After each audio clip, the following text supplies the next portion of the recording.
Hey guys, my name is Dr. Film, and yes, I'm qualified to have that name. Today in this video, we're looking at a cult classic from the 1980s, starring Sylvester Stallone.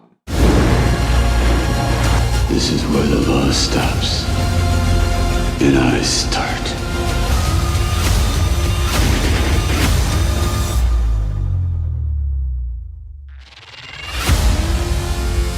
Cobra. Before we begin, you should know that the movie I'm covering is rated R, so viewer discretion is advised. And if you're new to the channel, please subscribe for reviews and more. So without further delay, let us begin. The characters.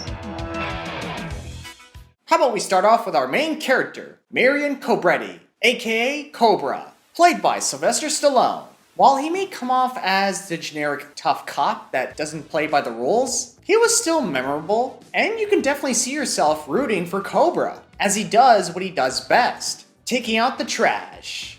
Also, I like how during the movie, when he comes home from work, he takes out a frozen slice of pizza, cuts it in half with a pair of scissors, and then eats it. Who the heck does that?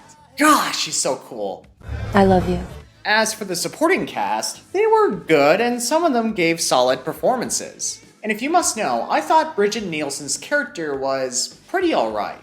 She may be your typical damsel in distress, but she wasn't annoying or anything. And she did have good chemistry with Stallone on screen, since during that time, these two were married. Celebrity marriages, they never last, do they? And of course, we've got the Night Slasher, played by Brian Thompson, who is one of the creepiest and scariest killers I've ever seen. I mean, seriously, can you imagine someone else playing this character besides him? No! But as for the group of killers that the Night Slasher is leading, they're your typical generic cult that is obsessed with creating a whole new world. We are the hunters. You're looking at a f***ing hunter. We kill the weak, so the strong survive. I'm a hero of the new world. We are the future! Be quiet! Shut up! We get it, you're a couple of whack jobs, jeez. Editing and action. Now here's something that I want to discuss. The editing was weird and a bit disjointed at times. Now I'm not saying the editing throughout the film is terrible, but it's pretty evident that the filmmakers made some heavy cuts and last-minute editing to this film. And if you want to know why that is, don't worry, we'll touch upon that later. Now the action in this movie may come off as a bit over the top and exaggerated, but it wouldn't bother you that much because you're too busy enjoying seeing Cobra taking down bad guys left and right. For instance, the car chase sequence. It was exhilarating, intense, and it was all well done with practical effects. In other words, there was no CGI whatsoever. Furthermore, the 1950 Mercury Cobra car was a standout throughout this whole sequence. I mean, just by looking at it, it looks so beautiful. Oh, I love it! This is something Batman would drive if he wasn't stuck with this car. But sadly though, this car doesn't make it at the end of the car chase sequence. Okay, that's enough of that. Move along. The story. Now the story is pretty simple and standard as you can get. Heck, you could pretty much sum up the story just by saying this. It's about a tough macho cop saving a hot model from a group of bad guys, you know, saving the world. Or in this case, saving LA.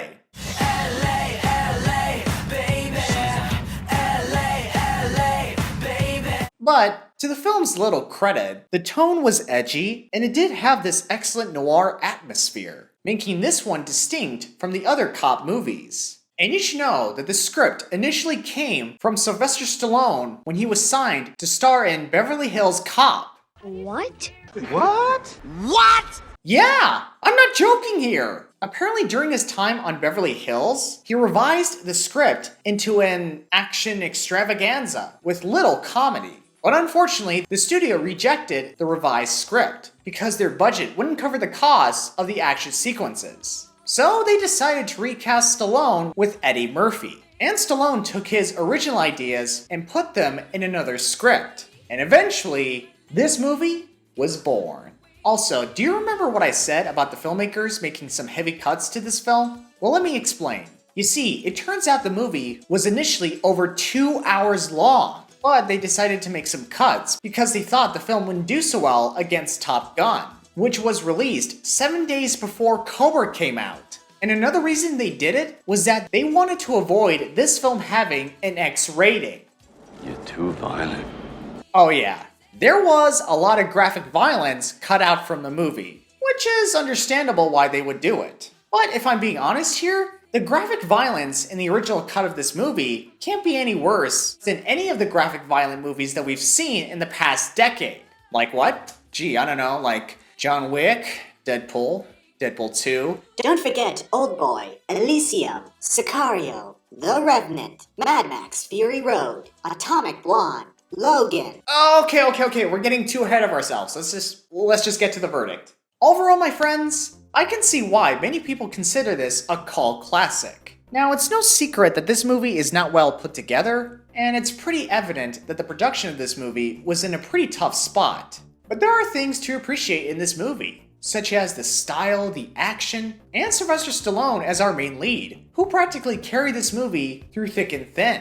So I enjoyed the movie, despite its flaws and mishaps. And if you haven't seen the movie, please go right ahead, check it out. Only if you're 18 years or older. Cobra scores an 8 out of 10. Well guys, that's the end of my review. I hope you enjoyed it. If you did, please leave a like.